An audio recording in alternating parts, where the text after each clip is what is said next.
Good evening, everyone, and welcome to the meeting of the Reiche Building Level Advisory Committee. It is Thursday, August 26th at 5:32 p.m., and we are meeting tonight via Zoom.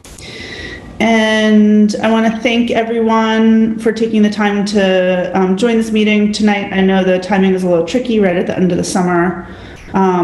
So I appreciate everyone who has been able to join us. So we have some exciting updates today for folks who aren't at Reiche every day. I've been walking by the construction and wondering what's going on. I'm going to go ahead and take attendance as we go, so that I will just handle. I just want to remind folks to please use the Zoom tools to raise your hand so that I can make sure that I see you if once the presentation is going, since it's hard to toggle through all of the different views and see everyone. And then we are going to start tonight with a consideration of our minutes from our last meeting, and then I will hand it over to Mark to walk through the agenda. I'm going to put our... Emily, I don't know that you have enough members to call it a quorum, so it might make sense for us to hold off on that until more members arrive or at the next meeting. Great point. Yep. Okay, so we will skip the minutes tonight and consider the minutes or skip the minutes for now, either come back to it at the end or wait to consider the minutes at our next meeting. And we will move right into the agenda with Mark. So Mark, thank you so much. And I will hand it over to you. Great, thank you, Emily. And thank you everyone for coming tonight on, as I think Emily described it, as one of our remaining summer evenings, and certainly a warm one. So hope you're all faring well. Javier, I don't know if you want to do a preface on the conversation regarding the context of the alternates before we get too far into the agenda. So I'll pause for a minute here.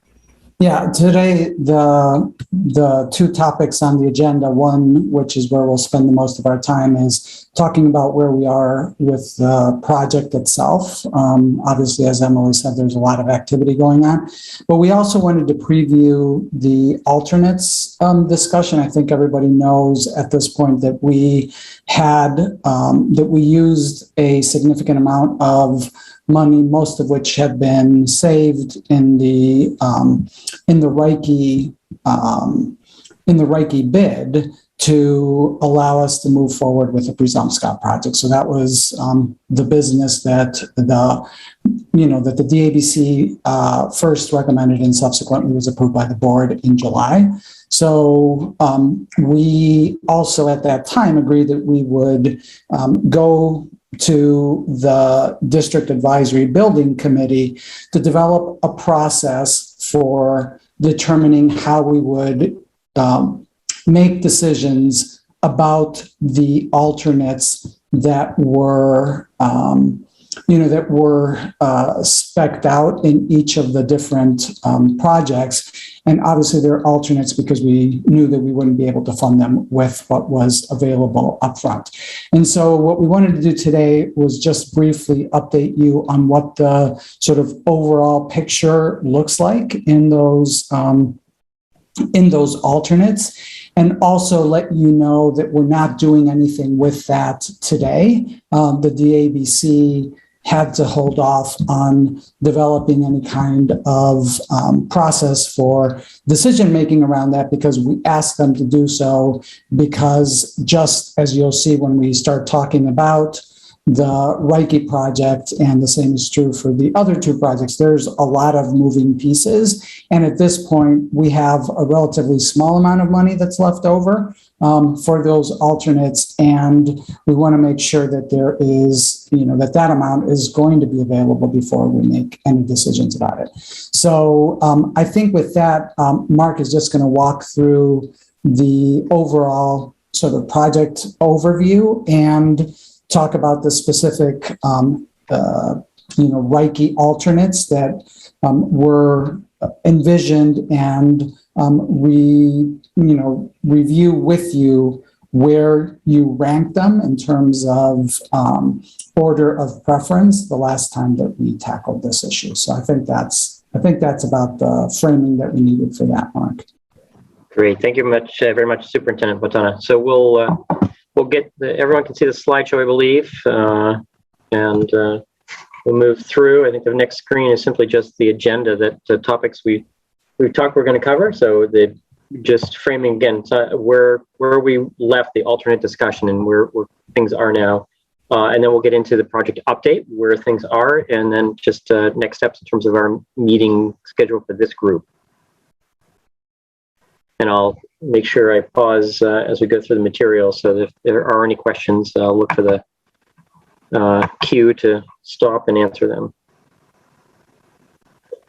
So just as the Superintendent Botana said, that the amount of money that we had after we shifted funds to cover the Presumpscot bid, this is a table that summarizes where right now we are with the costs on the various budgets. And so we have the actual bid amounts going all the way back to the LICEF project at $14.1 million. We have the Longfellow a bid that came in just below 11 million. We have the Reiche bid that came in just above 11 million. And then we have the Presumpscot that came in at 14.5 million. And so the totals are of those amount to 51.4 million. And that from our budgeted amounts for the construction costs, that puts us at there's a small surplus of 521,000 for that for the total of all four projects right now in looking at the bid budgets. When we also look at what we had identified as alternates, and the reason we again had identified them as alternates because they were things that we would like to have, but we didn't feel we had to make some competitive or make some decisions in the contract documents that we would get competitive bids from contractors. And so the Longfellow total for the alternates was 4.7 million. And I think most people can remember that largely the two big alternates for Longfellow were the cafeteria and warming kitchen. So and we'll see that in a minute here. And the other one was masonry repairs on the outside of the building. And then in the Reiche school, we had 1.2 million, and that was fairly distributed through a bunch of alternates. Again, we'll look at those in a moment. And then the Presumpscot, we had about $800,000 in alternates, and that was mostly for upgrades in the existing building that we way back when determined that most of the effort would all go into the replacement of the functions that are currently held in the portables at Presumpscot. So that's kind of the overview. I'll pause for a second here on the budget if there are any questions.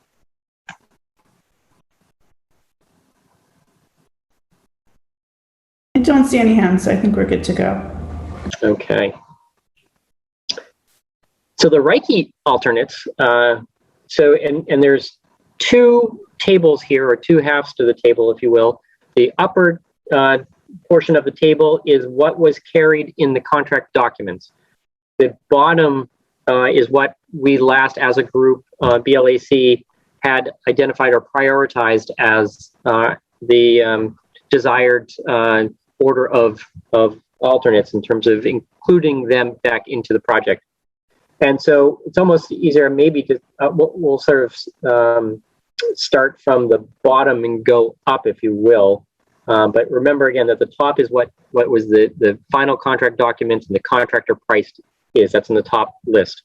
So that top rated item for an alternate that was ranked from the surveys that we did of the BLAC for Reiche was the acoustic treatment of the brick area. And so that cafeteria area that gets really loud. It's sort of 2-volume space as you come into the school from and it's sort of on that community side, if you will, but incorporating the brickwork and the cafeteria area. And we were able to incorporate acoustic treatments of that space into the base bid. So that's why it is not included in the list up above. So that's not, we didn't get a price for that because we included it in the basic scope of services that the contractor priced. The second and third were tied, and that was a second pre-K room and small group room upgrade finishes. And so those, and we've seen some of the renderings where we have right around the center library space, we have a series of small group rooms, breakout spaces for group work or for specialists to meet with students or students to work together. And so that, but we had some upgrades to the finishes for those. So those are in the table above. So the pre-K classroom, we had a price, that's the second line item you see, alternate location for pre-K classroom. And that's $238,000. And that's putting it in the location where the main entrance is right now. It should come into the brickworks. That's where the pre-K classroom is going to be. So right now, given the population of the school, it'd be nice to have a second pre-K room. We have one pre-K room in the school right now, but so that's the price to fit up another space for pre-K. The second piece of that was the small group rooms, and those were the first line item, which was $130,000, and that was to incorporate more durable and warmer finishes using some wood finishes around those group rooms. And so that's that line item in itself. The fourth item that was identified as a priority, or the fourth priority, if you will, for the alternates was the community policing and warming kitchen renovation. And that's right now, if anyone's been into the area where we won't call it a kitchen, but it's there's some appliances in a room, and it sort of is woefully under served, or it's undersized to serve the school. And so there's an alternate to fit up and increase the space and put more commercial equipment in for a warming kitchen. And the cost of that was about $500,000. And so that's identified. But there was a reconfiguration of spaces that also included the community policing where they were in that corner of the building. And so it was a reconfiguration to provide them better access and to the community, to the exterior, as well as to create the larger warming kitchen. The next one was interior doors. It was a replacement of doors that weren't going to be touched in the renovation.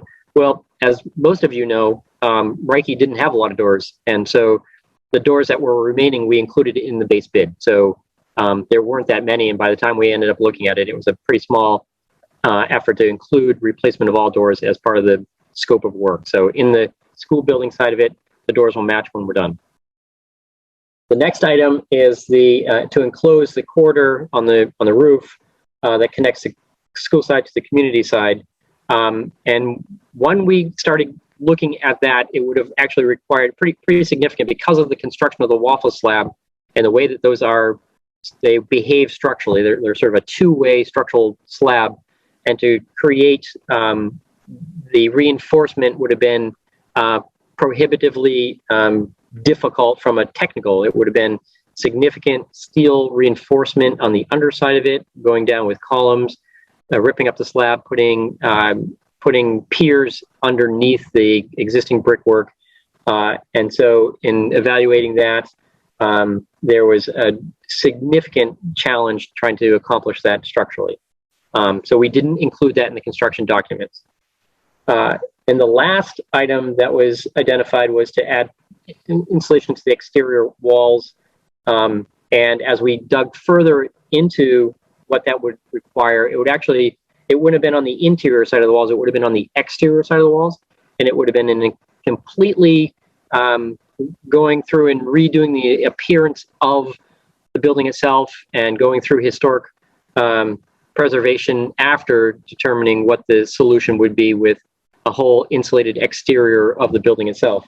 And so it's not to suggest you can't do that in the future, because it's on the exterior. So all the work we're doing on the interior won't prohibit insulating some solution on the exterior of the building. But because of sort of the challenge of of going through and understanding how to accomplish that and the relative merit of it with the rest of the alternates, it was not included in the list of alternates that we had priced.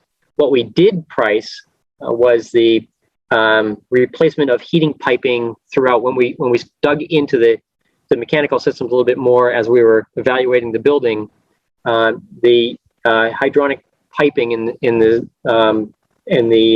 classroom or the school side really should be replaced.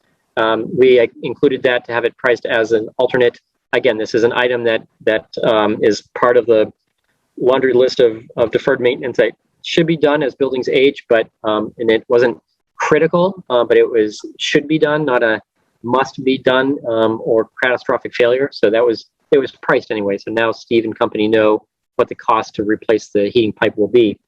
And then, of course, our last item that we had priced came up as we were going through the design process with all of you, and that was what to do about the exterior trellis at the entrance. And so we had that price, and that came in at $154,000. So I'll pause right now because that just to give you a sense of what the pricing came in at and where you folks as a group, as a committee, had ranked alternates.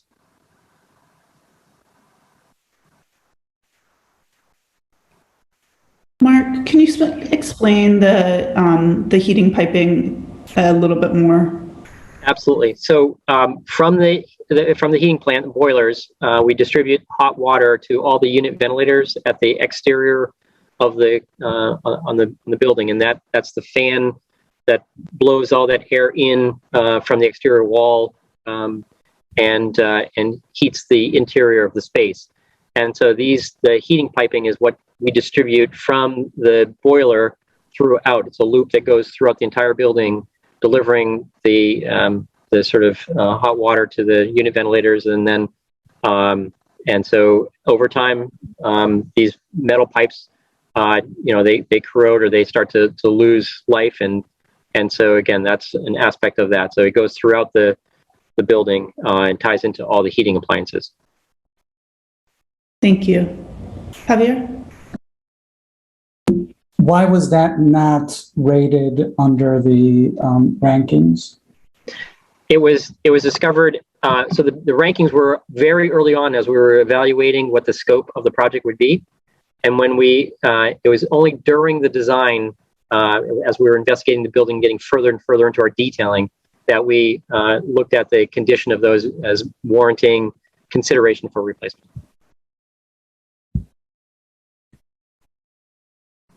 Francesca? Still on the heating, you implied that it's not necessary now, but it could be necessary in the future. What is the in long term? How much longer can the the piping last? And what are the problems that it will produce when it's not appropriate? Yeah, so the and I couldn't say exactly, when it will become a problem. The degree to which steel piping lasts in a building is a result of several factors. I don't believe there's been any failure of any of the piping now. Oftentimes, what we'll start to see is at the fittings, you start to see sometimes some failure, but eventually the wall of the piping becomes thinner and thinner, and you'll see a leak. It'll spring a leak, and then they'll have to replace a portion of that piping. So you can address it through maintenance over time if you have a localized failure of a piece of pipe. And Ted, I don't know if you guys have had any leaks in the piping to this point. We have had leaks in the trench. So to familiarize you a little bit, the perimeter of the footing around Reiche, there's a trench, cement encased trench, like a foundation, where all of the domestic water piping runs. Some of it's the steel piping is coming from the boiler. Domestic piping is copper.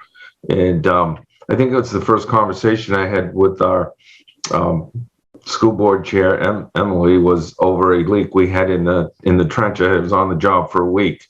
And so it was an immediate attention, and Scott's very aware of it. We've replaced lengths and couplings in the steel. over the last 4 years. We're maintaining a vigilance and watching the sumps that are there. If we have a leak, we have what's called a water bug. It sets off an alarm, and we go down and we make repairs. Much like Lyseth with its steam line, or in this case, hot water line, we are using preventive maintenance in operational repair and replacing sections as we see them. So domestic is copper. And as Mark said, generally, it's what's called a dresser coupling that connects two lengths of pipe that corrodes at the joint where they meet in this coupling. I feel like with proper operational maintenance annually, replacing sections, we'll have a full heating line from the boilers in the trench in the next year and a half, 2 years. So Steve, what I'm hearing you say is that we will do this work regardless? Yes, yeah. Sorry I see other people with their hands. Sorry, Lori and Jeremy, to jump in. But is there a benefit of doing it during the construction in terms of... There would be a benefit in doing it in construction if we coupled it with all brand new unit vents. And it's an advantage in both ways, where that we've gone through the unit ventilators, and that's what this boiler supplies, is heat primarily 95% to the unit ventilators and 15% to your RTUs on the roof. As you know, we replaced this winter. So the benefit would be, if we had the money put there, we would renew sections that haven't been done recently, right to brand new unit ventilators in the room, where it stubs through the cement floor. All of those fitting connections to the unit themselves would be replaced. And like I said, generally in these type of systems and age, it's not the wall of the pipe that's going to let go, it's at the connections.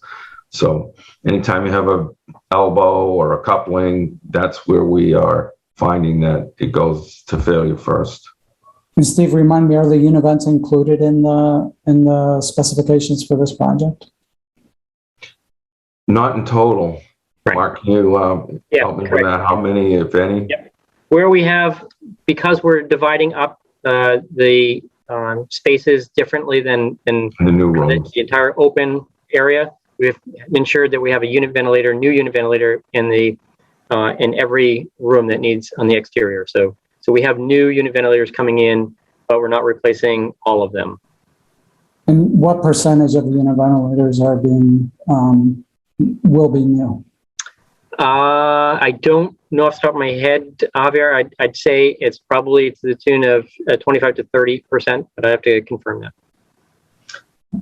Yeah, and when we seat those units in, we'll take that opportunity to renew the connection of the pipe, the supply pipe into the main supply. That'll all be new, and any section that they're joining into, we will renew that section.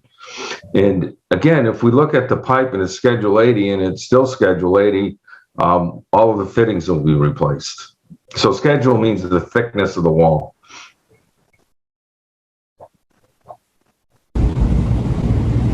Excellent, thank you.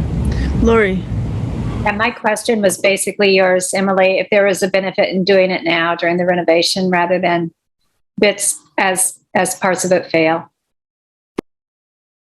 Yeah, I think I just add that the benefit of doing it now is it's less disruptive to the space that you're going to be replacing it in if it's done in coordination with other work that's being done in that part of the building. Thank you. Jeremy? Yes. So I was just going to say, I may have missed this earlier, but what is our budget to spend on these things? I just didn't catch that, I think. Yeah, it's a good question, Jeremy. I think the first part of the conversation was a discussion on where we are overall with the budgets. And right now, there was, after the award of all 4 projects, the construction bids, we had a surplus of about $500,000 from the originally what was budgeted for the construction costs, and that's a relatively small amount given the overall list of alternates in their prices. And so right now, what we're suggesting is until we get through some of the issues with getting construction underway and understanding how much of the construction contingencies are going to support some of the aspects of the construction itself, we're suggesting that this conversation be tabled until we have a much better understanding of what there will be available for budget for alternates. So we don't know. We know Previous slide has that information, Jeremy. Yeah, we get that for you. So we know that 500,000. I saw that number, and that's what I was thinking about was 520. But is that all Reiche, or is that so? We don't know how that's going to be divvied up. Correct. That's correct. That's what's left across all the projects at this moment. So we're just trying to prioritize, and then we'll decide budget. But again, I really, I think we should move on from this because we're not actually doing any of this today. So it would just, it's something that we could come back to with this group at the appropriate time. I think we should get to where we are with the current project and not spend a ton of time on the alternates today. I'll just say one more thing on this, on the alternates, which is given the new information since this committee ranked the alternates, I think when we get to this conversation, assuming we do, we should come back and reconsider our rankings and just to either confirm or to make different choices given that the initial list changed. There were technical feasibility issues, this new heat piping issue coming up, etc. So when we get to it, let's re-rank them, and so we can have a more updated conversation of this committee. Excellent, Mark. I think we can move on to the next part of the meeting. Very good. So the next step is the project update. The first part of that is where are we with construction activity? And so the contractors are mobilized and working. Primarily, the first piece was get the portables installed and get them all connected. And so that process is underway. The most recent effort has been on the stairs and ramp, as well as getting all the utilities connected to them. And so we're having the city inspect all of that work and effort in an effort to get a certificate of occupancy, which allows us to actually occupy the portable classrooms. So that's the imminent effort that's been underway with the city on that and with the contractor. And that's tomorrow? There's an inspection tomorrow morning for the certificate of occupancy. Correct. Yep. The other thing that's been going on is we've been starting some of the work on the second level, and that's removing some hazardous materials that were in some flooring and the adhesive of the flooring itself. And so we'll show you a picture of that area of the building in a moment. They have not yet started the excavation for the new addition, the admin area, and that's pending a construction permit from the city itself, which I'll update you on in a moment here. So that's what's kind of going on right now. Again, the effort's largely been on getting the portable set up and starting some of the demolition on the second floor as we wait for the building permit from the city.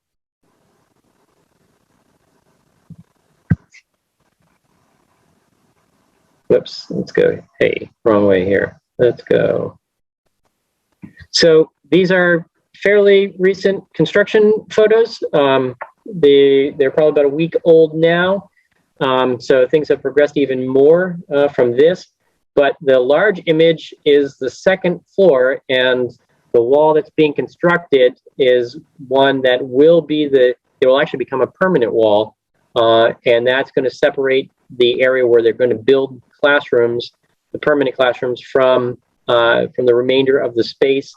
And you can see from this image on the floor where they've removed flooring and it's down to the concrete. You can see again that in the distance the metal studs that go from the floor track up to the underside of the slab of the roof ceiling slab. And so that's going to become a permanent wall. So that's you can also see in this photo, the insulation, the pink insulation and the white sleeves, and that will be the acoustic insulation that's going in the wall. And then there are stacks of drywall as well that will go on the walls itself to seal those spaces from the other side. So there will actually be a rated barrier for that will actually have a fire resistance rating on that wall. It'll also have an acoustic rating on it, and so both of those again are to provide safe and noise separation between the construction activity and the students. And so that's pretty exciting to finally see parts that will become permanent. On the right-hand side, you can see there are two sets of images. You can see the new modular rental units that are set onto the foundations. And so there's concrete block that's used on a slab for the foundation. And you can also see, I guess in this one, you see the heating and ventilation unit, the HVAC unit on the outside, and it's a gas fed that provides heating and ventilation, as I said. And then as you look down at the bottom image, you can also see the two of the units at the ends of them and the third unit behind them. So those three units are set at that time. And so that was an effort to get those on time, get them set. They had to come all the way up, I think it was from somewhere in the mid-Atlantic. So they drove them all the way up here and set them down. So it was quite a feat in getting them here. So I'll pause for a moment here with any questions you might have on this.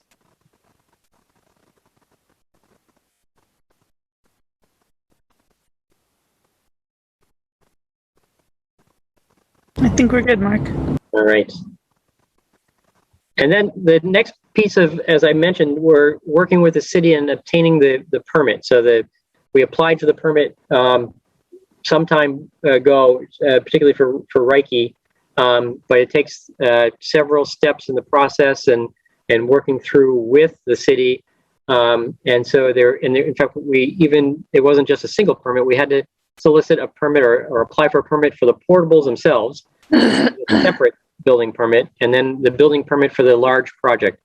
And the large project is broken down into a series of smaller, distinct phases, as you're all aware. And so each of those phases is reviewed as part of the larger permit. And each of those phases will also, so right now we're getting, because there's been some work over the summer, we have the city that's going to come in and give us a certificate of occupancy to start now that there's been some work. And so that process is ongoing as well. So the long and short of that is that the portable permit obviously has been received, because without it, we wouldn't have been able to set the permits, the portables, and get those to the point where they are now. The next piece is the permitting process on the larger renovation is ongoing. One of the issues that we were working with the city on, because the size of Reiche, the building itself, there are limitations on how large a building can be. And so the addition that we're putting on, we were doing one approach with our code interpreter, and in working with the city on that, they had one interpretation of how to separate the new addition from the existing building because of the area. And so we finally agreed on an approach with them. And it's going to require what's called a fire wall that's going to separate the new addition in the admin area from the rest of the building. And so that fire wall has a certain rating and structural separation requirements with it. So we've got I think a agreement on the approach to that. So that's good. And then right now there's some phasing items that we're looking at with the contractor. So the contractor originally during the summer was anticipating having more access to the school. By the time they came on board and we had them under contract, this is Hardy Pond Construction, we lost an opportunity to get some work done during the summer. And so we've been working with them on a revised schedule to incorporate what we called phase one, which was this summer, with phase two, which was this fall. And so we've looked at how that work comes together in that first phase, and been able to continue to keep some of it moving forward, to not lose as much time as possible. but we don't yet know if there may be a delay impact because of getting the permit. So that's something we're kind of keeping an eye on carefully and working with the contractor on their schedule. I'll pause for a moment. If there are any questions on the permitting. I have a question about the firewall. What is the cost associated with that, and is that covered out of the project contingency? Yeah, it's an excellent question. So in the base bid, in our interpretation of what the requirement would be, we included a wall that was rated, but we did not have independent structures. And so there's an aspect where our addition in the city's view has to be entirely structurally independent, almost like a separate building that we're adjoining to the Reiche School. And so we have had to add some structure to it and some devices to seal off openings. And we don't yet have a price submitted by the contractor, Javier. So I don't have that price yet for it. So I can't comment on we actually reduced some of the windows, but likely it's going to be an increase in cost. Hasn't been priced yet, and so it is not right now included in our base cost that was in the contractor's bid. But will it be paid for first? I guess my question is back to the alternates. Will it be paid for out of project contingency rather than having it come out of the $521,000 that we currently have? Absolutely, and our intent right now is to use the project contingency separate from that alternate pool to address that issue. Yep. I thought it was important for everybody to understand that the project contingency is the first place that we're going for these things. And then my second question is, where do you think we are from getting a permit now that that issue is resolved? Are we like days away, weeks away? Yeah, I would suggest we're weeks away, not months away and not days away. I think we're weeks away from getting the permit.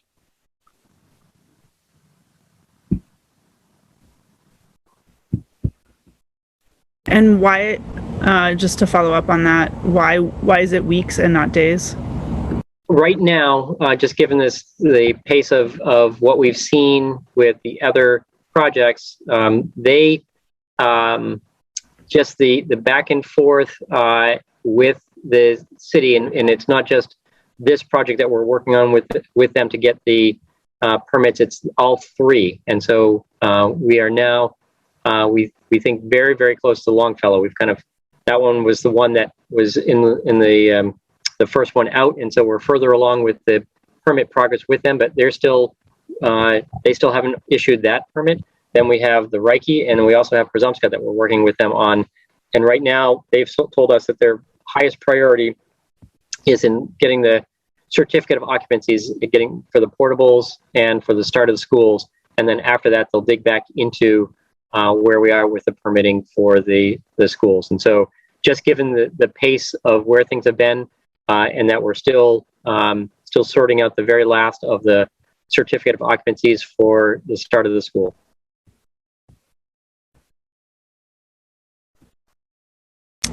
And Jeremy, and then Ted. Yes. So, Mark, I was just going to ask you: could you define like what you meant by they wanted the addition of an independent building? Are you talking about in terms of foundation and structure, or fire safety, or both, or just elaborate on that a little bit for me, the tech nerd? Thank you. Absolutely. No, that's very good. And so what a firewall is required to do is required to stand independently so that either side could fall down in the event of a fire. And so either the addition could fall and the wall would stay up, or the building, the Reiche School could fall down and the wall and the addition would still stay up. So it's that level of protection that's required. So that's why it has to be structurally independent, so that the wall itself separating the two is supported during that entire thing to provide protection on one side or the other.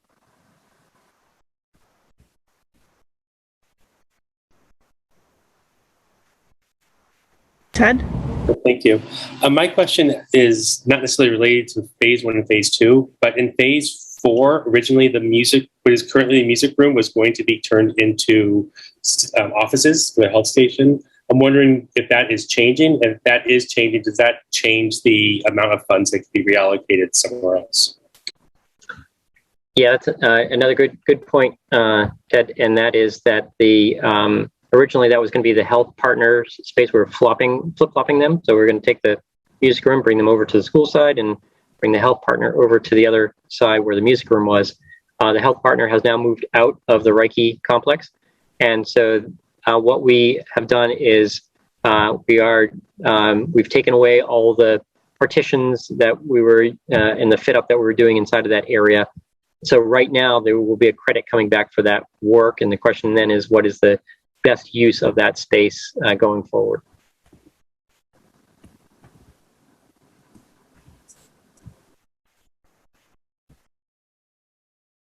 Excellent, thank you. Mark, I don't see any other questions, so I think we can move on. All right, well, that is our update. So the next meeting of this group will be when school is underway here, and right now we've got it scheduled for September 23rd. So, and right now I think we've got Reiche as the second slot for that rotation. So it would be the 6:30 time slot. And so at that point, we will know a lot more about how all these pieces have settled out. So should be a great time to get caught up in understanding our schedule and understanding the impacts of getting things off the ground here. Excellent. And do you want to give us an update on the groundbreaking ceremony? Yeah, I'm not in the loop on where we are with the groundbreaking, and so speak to those. We pushed them back given the COVID situation and not wanting to create additional large gatherings. So let's see how things go early fall and try to do it, hopefully before it gets too cold. But given where we are right now with COVID, we decided to push those further back. We did the same with the Lyseth sort of ribbon cutting. Okay, great. I do encourage us to try and fit those in before the winter as an opportunity for each school to recognize the challenging situations we're asking staff and families to go to school through, and what the reward will be at the end. All right, I think that is it for the agenda. I'm gonna say that we hold off considering the minutes from our last meeting until our next meeting, because we still don't have a quorum. And again, just recognizing the challenge in the timing of tonight's meeting, given it's at the very end of the summer and we have competing Portland Public School events tonight, many of them. So I really appreciate everyone who made the meeting tonight. Are there any last questions from the committee? Annie, I don't think we gave you an opportunity to introduce yourself, and I'm just realizing that as I see your note in the chat. So would you mind taking a minute and introducing yourself? And my apologies for not doing that at the start of the call. Not at all. I was on the BLAC for Presumpscot previously. And so I totally understand how long this has been going on and I totally understand that. I'm Annie Dalphin. I'm the new lead teacher, and it's wonderful to meet the folks that I don't know from the other BLAC. And Annie, you'll be joining us now in Renee's stead, right? That's right. Renee Serio has moved on, and so I've taken her place. Excellent. We are so happy to have you. All right. Well, thank you, everyone. I think we can go ahead and adjourn. I appreciate the Harriman team and our operations folks and all of the full committee who's joined us tonight. So thank you so much, and we will see you on the 23rd. Good night, everyone.